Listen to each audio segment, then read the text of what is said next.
Bonjour Julie. Bonjour. Merci d'avoir accepté mon invitation. Alors Claire, tu es historienne et Julie, tu es politiste. Vous venez tous les deux avec le sociologue Willy Pelletier de co-rédiger un ouvrage, La valeur du service public aux éditions La Découverte. C'est un recueil précieux, un magasin d'outils, comme vous l'écrivez, pour observer les modernisations entre guillemets, hein, le mot modernisation des services publics. Quand vous écrivez modernisation, vous sous-entendez en fait déchiquetage ou désorganisation du travail. Les récits que vous racontez mettent parfois la larme à l'œil, tellement ils sont poignants de vérité nue. Ma première question, elle va nous faire commencer par la fin. Est-ce qu'il n'y a aucune évolution des services publics, on va dire ces 20 dernières années, qui trouve grâce à vos yeux? Est-ce qu'on assiste désormais finalement à une opération de détricotage systématique de nos services publics? Et est-ce que vous ne voyez absolument rien de positif quant aux services publics ces dernières années? Alors, ce qu'on raconte, c'est clairement une opération de détricotage systématique. On y reviendra sans doute.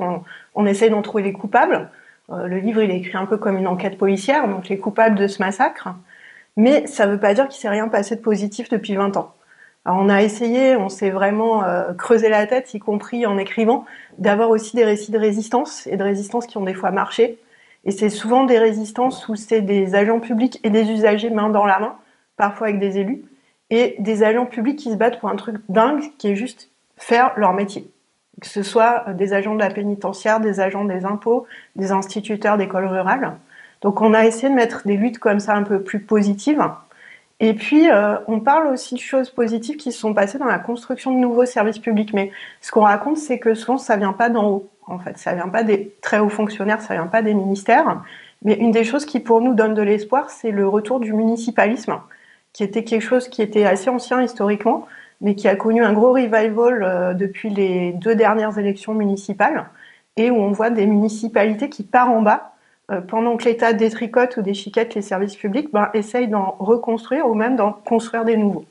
Alors, c'est intéressant, tu as dit le problème vient d'en haut. Après, tu as dit ceux qui détricotent les services publics, c'est l'État.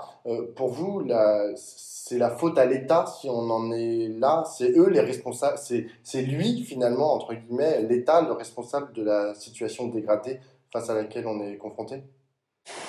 Ce qu'on essaye de faire, nous, dans le livre, c'est d'incarner, en fait. Donc, au-delà de l'État, désigner des responsables. Et ça, c'est fondamental, en fait, revenir sur les causes, revenir sur les personnes qui détricotent. Donc, on passe beaucoup de temps à faire des portraits, à donner des témoignages, des tranches de vie, pour précisément désigner ceux et celles, surtout ceux d'ailleurs, on en parle dans le livre, qui sont à l'œuvre. Donc, on propose une notion pour les désigner. On parle de noblesse managériale publique-privée. Ça nous permet justement de montrer comment des très hauts fonctionnaires, donc il ne s'agit pas de l'ensemble des hauts fonctionnaires, des très hauts fonctionnaires qui opèrent au sommet de l'administration, main dans la main avec la noblesse d'affaires. Et ce qui est important là, c'est les circulations entre les secteurs publics et le secteur privé, qui sont des conditions de cette modernisation. Alors, il y avait une théorie qui résonne pas mal avec ce que tu viens de dire. C'était une théorie qui avait été portée au nu dans les années 70 par une partie du Parti communiste français. C'est la théorie du capitalisme monopoliste d'État. Il se caractérisait par un contrôle conjoint de la vie économique par l'État et par les grandes multinationales, c'est-à-dire qu'en fait l'État serait un agent actif du capitalisme finalement autant que les grandes entreprises. Est-ce que du coup la défense des services publics parfois aujourd'hui ne se confond pas en fait avec une défense du système capitaliste qui est la source de toutes les oppressions dont vous parlez aussi dans votre livre? Ça, c'est important effectivement comme question, parce que c'est ce que nous permet de montrer, de pointer du doigt cette notion de noblesse managériale publique-privée. C'est-à-dire que c'est vraiment ils agissent de concert, hein. Et donc on a d'un côté des très hauts fonctionnaires qui font au cours de leur carrière des passages dans le secteur privé, mais aussi des gens du secteur privé qui, à un moment, vont passer dans l'État, ou alors des gens qui sont dans le secteur privé, mais dont le métier consiste à remodeler, à désorganiser en fait le service public. Donc c'est vraiment cette connivence, cette coopération qu'on veut mettre en évidence, parce qu'il s'agit plus en fait de noblesse d'État en tant que tel. Il s'agit vraiment de personnes qui circulent et qui forment un tout. Une unité, un bloc, pour managérialiser le service public. Mais du coup, est-ce que défendre les services publics, c'est pas aussi, dans une certaine mesure, défendre cette noblesse managériale d'État?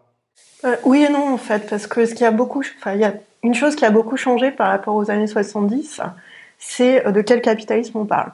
Et avec un capitalisme beaucoup plus financiarisé, va une noblesse d'État reconfigurée, devenue noblesse managériale publique-privée, qui a entre autres pas les mêmes slogans pour couvrir ses défenses d'intérêts, notamment privés. Dans les années 70, tout se faisait au nom de l'intérêt général. Et ça se faisait souvent, en fait, dans l'intérêt du capital, mais on mettait l'étiquette intérêt général par-dessus. Et mine de rien, ça mettait des garde-fous sur certaines choses, en fait. Aujourd'hui, les réformes, elles se font au nom de la modernisation. Et c'est beaucoup plus violent. Alors après, est-ce que défendre certaines choses qui existent depuis des décennies, comme par exemple le statut de la fonction publique, les grandes administrations d'État, est-ce que c'est défendre ces très hauts fonctionnaires-là? Je dirais non, et pas seulement.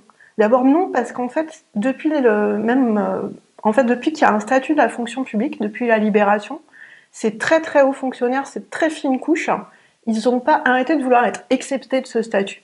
Et aujourd'hui, si on regarde, c'est des gens qui pèsent pour qu'il y ait des exceptions en leur faveur, pour avoir des statuts de cadre du privé. Pourquoi ? Parce que aujourd'hui, ils sont limités dans leur salaire par le fait d'être des très hauts fonctionnaires et ça les embête. Donc, c'est des gens qui ne veulent pas être, en fait, dans le statut que nous, on défend. Ça, c'est une première chose. Et puis, plus fondamentalement, les services publics, c'est vrai qu'on met l'accent sur le fait qu'il y a plein de manières différentes de les rendre. On peut les rendre au niveau local, ça peut être plus participatif, ça peut être rendu par des mairies ou même par des associations. Mais on dit dans le livre aussi, voilà, il y a des choses que les mairies et les associations font mieux, c'est plus proche, c'est plus innovant. Il y a peut-être des choses aussi que l'État fait mieux. Quand il faut permettre, par exemple, à des fonctionnaires de se déplacer dans tout le territoire en gardant leur statut, quand il faut entretenir les routes nationales. Donc nous, on ne prend pas position en disant le service public, ça doit être tout d'État ou tout par en bas. On essaye de faire un catalogue de toutes les propositions qui peuvent être soutenues par différentes parties de la gauche. Et les services publics, ils peuvent être rendus d'une manière qui rend avant tout service aux très grandes entreprises, ou ils peuvent être rendus d'une manière qui embête fondamentalement les grandes entreprises. On prend l'exemple de l'inspection du travail, par exemple. Alors, vous vous attaquez aussi au mythe selon lequel les usagers des services publics seraient des profiteurs, finalement, d'un système socialisé. Est-ce que la destruction de nos services publics ne viendrait pas aussi du fait que ce mythe a la dent particulièrement dure et qu'on n'arrive pas à la casser? Parce qu'il faut voir, aujourd'hui par exemple, là on est presque en campagne présidentielle, tous les candidats, d'ailleurs qui font une large majorité, veulent réduire le nombre de fonctionnaires, veulent s'attaquer en fait au service public quasiment de front. Du coup, qu'est-ce qu'on en fait en fait de ces gens, même si je sais qu'elle n'existe pas, l'opinion publique, mais de cette opinion publique qui voit les services publics d'un assez mauvais œil? Ouais, c'est super compliqué, c'est ce qu'on a essayé de faire avec le livre, mais en fait, pour que les gens soient intéressés, il faut déjà qu'ils ouvrent le livre, et on sait que s'il y a service public sur la couverture, ça peut être compliqué. Et ce qu'on a essayé de faire, c'est d'incarner. Et en fait, on voit bien quand les républicains font assaut de chiffres sur le nombre de fonctionnaires qu'il faut virer, dès qu'on les questionne sur quels fonctionnaires, ça devient un peu plus compliqué. En fait, aujourd'hui, les gros bataillons de la fonction publique d'État, c'est 1, les profs, 2, le personnel soignant, 3, la police et l'armée. Un peu difficile pour les républicains, en tout cas, de dire qu'on va taper dans un de ces 3 nombres de fonctionnaires-là. Du coup, ils font quoi? Ils se rabattent sur la fonction publique territoriale parce que personne ne sait trop ce que c'est. Ou, en sachant très bien ce que c'est, en fait, sur le fait que la fonction publique territoriale, c'est beaucoup des services sociaux. Ça va être les gens qui vont participer à attribuer le RSA. Ça va être aussi le personnel des crèches, les auxiliaires de puériculture, les ATSEM dans les écoles maternelles. Bon, si Valérie Pécresse, elle assume que les gens qu'elle veut virer, c'est les auxiliaires dans les écoles maternelles, ça va peut-être pas tout à fait plaire même à son électorat. Mais donc c'est ça qu'on veut faire, en fait, c'est incarner. C'est dire les services publics, c'est pas des bureaucrates assis les fesses sur leur chaise toute la journée, c'est quand même essentiellement des gens qui sont dans leur classe, sur les routes, à l'hôpital, dans la rue, à bosser. Et puis c'est rappeler aussi que les services publics, ça profite pas que aux gens qu'on appelle de façon méprisante les assistés. En fait, les services publics, ça a d'abord historiquement servi aux entreprises. Et encore aujourd'hui, en fait, c'est hyper utile aux entreprises. On voit pas très bien ce que les entreprises françaises feraient sans entretien des routes, sans la poste, sans qu'il y ait des gens pour former leurs salariés, sans que ça leur coûte rien, et ainsi de suite, quoi. Mais c'est ça aussi qu'on essaye de faire dans le livre, à savoir mobiliser des travaux d'universitaires qui montrent qu'on se pose les mauvaises questions dans le débat public. Et cette question de la réduction des effectifs de la fonction publique, en fait, des historiens, des économistes, des sociologues, des politistes, etc., ont montré son ineptie. La question ne se pose pas en ces termes. Et d'ailleurs, quand on va précisément, comme le disait Claire, sur les métiers, alors allez-y, prenez notre index et dites-nous quel métier vous voulez faire disparaître ou dont vous voulez réduire les effectifs. Là, généralement, on ne trouve pas la réponse, hein, parce que il faut rester dans un aspect vague comme ça de l'argumentaire sur la réduction des effectifs de la fonction publique. Alors après, si je puis me permettre, si je peux me faire l'avocat du diable, souvent, il ne s'agit pas de faire disparaître, tant de faire disparaître des métiers que de les faire se transférer, enfin les transformer en fait en métiers privés. Si on prend l'éducation nationale, par exemple, j'imagine qu'il y a beaucoup de gens de droite qui seraient ravis d'avoir que de l'école privée. Et si on prend la fonction publique hospitalière, il y a des gens qui seraient ravis qu'il n'y ait que des cliniques privées en France. Donc, je pense que genre, le problème, il n'est pas dans la disparition des métiers que dans leur transformation et avec des objectifs du coup qui sont bien évidemment différents. Mais j'avais une question, c'est est-ce qu'il n'y a vraiment rien de bien? Parce que là, on parle du privé comme si c'était vraiment le diable absolu. Est-ce qu'il n'y a vraiment rien de bien à prendre de ce qui existe en dehors en fait des services publics? Est-ce qu'il ne peut pas y avoir des inspirations positives aussi je sais pas moi, j'imagine le secteur associatif. C'est-à-dire que pourquoi est-ce que le service public a passé son temps comme tu le disais tout à l'heure Julie, à récupérer tout ce qu'il y avait de pire en fait dans le privé, ce management ultra libéral, hyper agressif et déshumanisant. Pourquoi est-ce qu'on a récupéré que ça? Ouais, je vais laisser répondre sur Julie, je pense, sur le pourquoi, parce qu'elle sait comment on fabrique les hauts fonctionnaires qui font ça.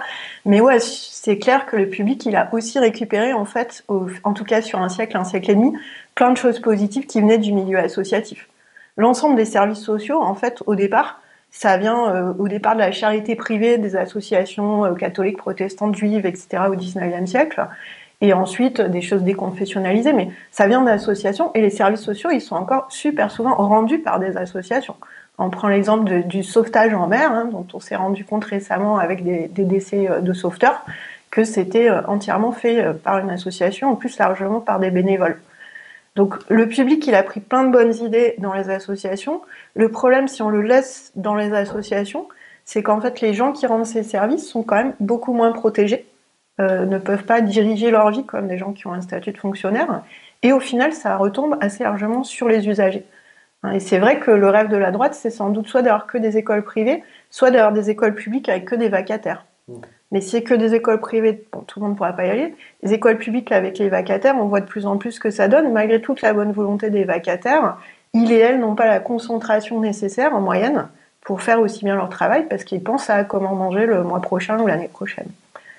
Mais ce qui est important aussi, c'est que fondamentalement, même les riches ont besoin des services publics.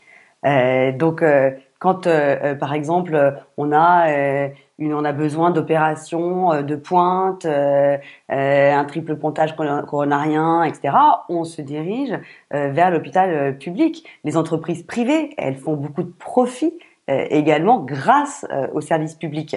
Donc, dans le discours, ça, on l'entend assez peu. Et la question du pourquoi, on remonte précisément à la formation scolaire de ces managers et on voit comment elle a pu évoluer depuis les années 60 en fait. Dans les grandes écoles, on assiste à une économicisation du contenu de la formation. Ça veut dire quoi? Ça veut dire que de plus en plus, ces gens-là étudient les impératifs budgétaires, le raisonnement économique qui, en fait, envahit, qui alimente leur vision de ce que doit être le service public. Et donc, on forme désormais des managers avec ces impératifs de rentabilité. C'est-à-dire que le service public, même dans les années 80, dans les hôpitaux, etc., on n'a jamais jeté l'argent par les fenêtres. Il y a toujours eu un contrôle des budgets. Mais ce qui est plus récent, et ce qui vient aussi de cette formation, ce qui vient aussi de la circulation entre le privé et le public, c'est cette idée que désormais, le service public doit produire du profit.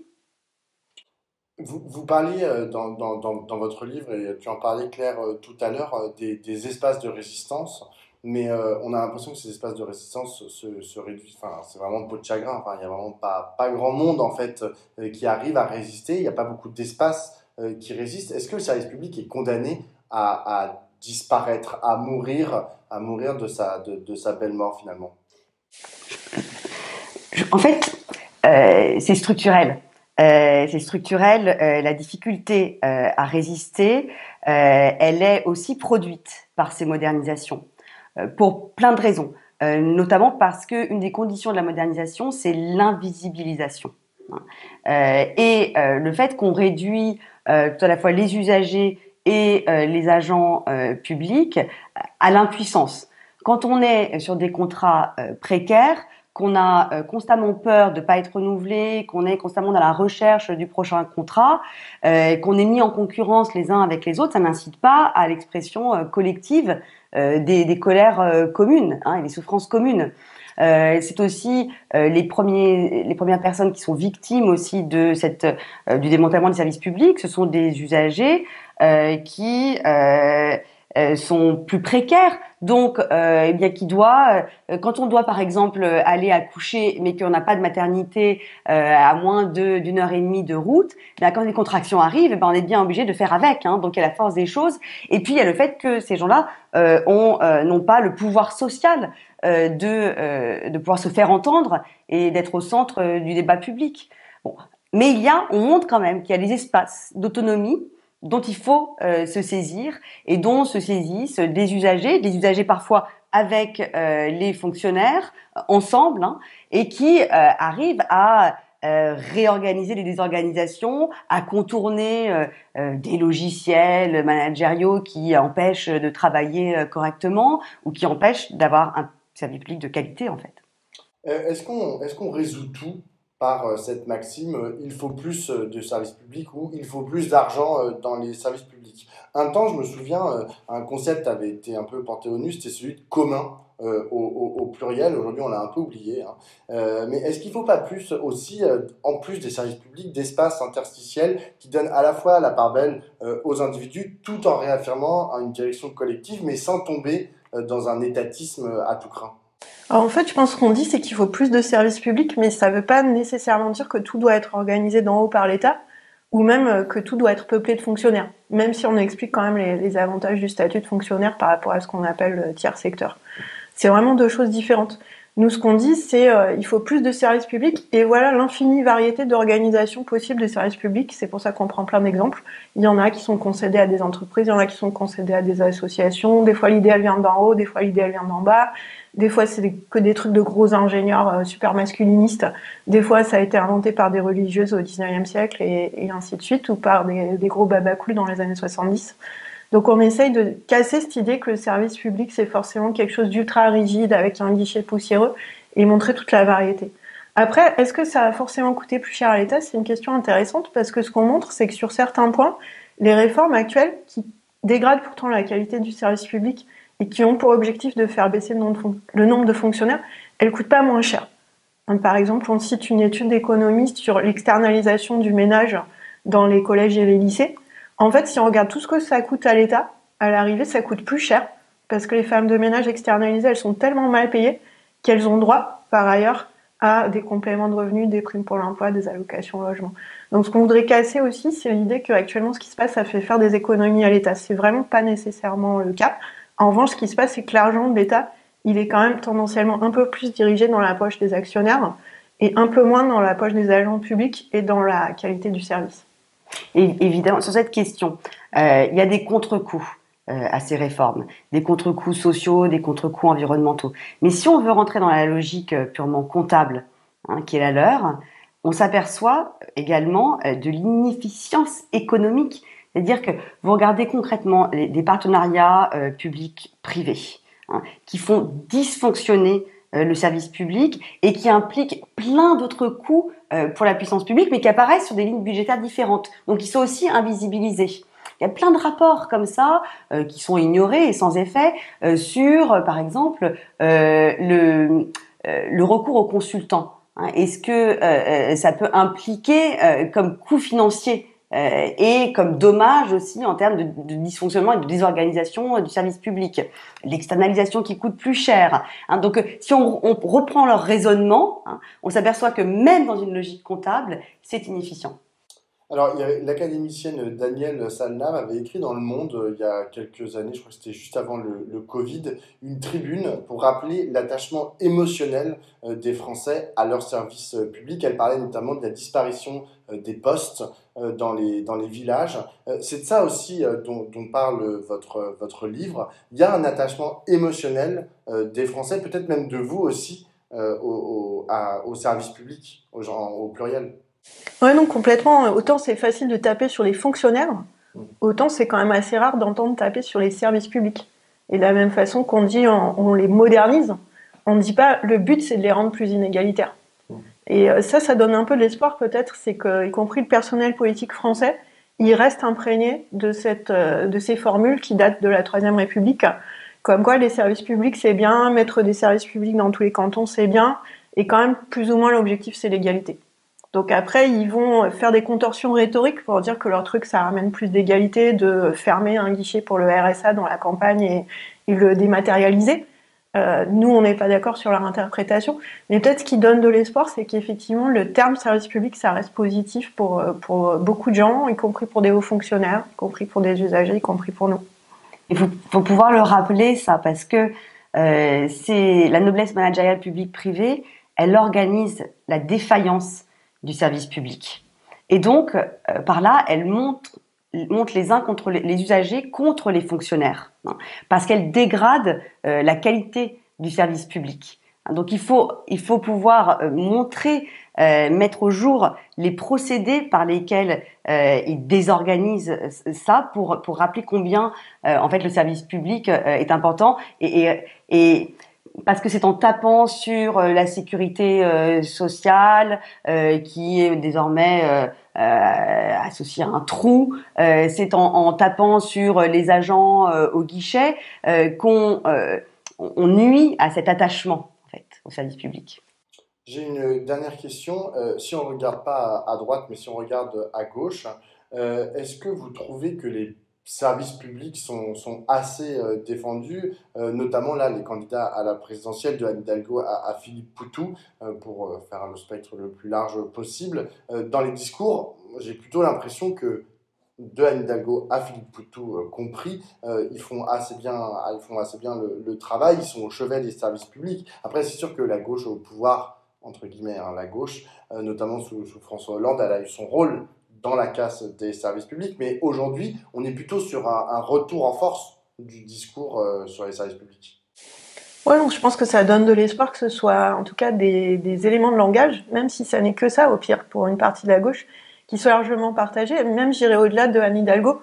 En fait, si tu regardes dans l'association des maires de France, tu vas avoir des maires sans étiquette, voire étiquetés centre, voire droite, qui en réalité sont dans la défense des services publics parce que c'est une question de survie pour leur ville ou leur village. Donc pour moi, c'est un discours qui peut faire consensus dans la France en général, de façon minimaliste, en fait, dire des services publics, il en faut, ils ont un objectif égalisateur entre les territoires, entre les personnes, et on peut pas en faire sans un minimum de fonctionnaires.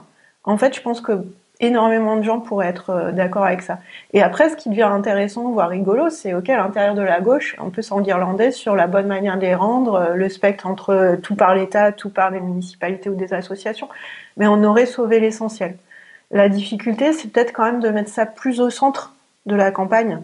Et c'est clair que les médias mainstream n'aident pas, mais peut-être que les candidats et candidates de gauche pourraient aussi voir que derrière ce qu'ils et elles disent sur l'écologie, sur les inégalités, sur un tas de choses, il y a nécessairement les services publics. Et au-delà d'être au chevet en fait des services publics, on aimerait inciter à aller à reconquérir en fait d'autres espaces et à s'inspirer aussi de tout ce qu'il y a de moderne dans les services publics pour étendre ça au-delà des services publics, pourquoi pas au secteur privé, au secteur associatif et montrer les innovations qui sont possibles. Merci beaucoup à toutes les deux. Merci.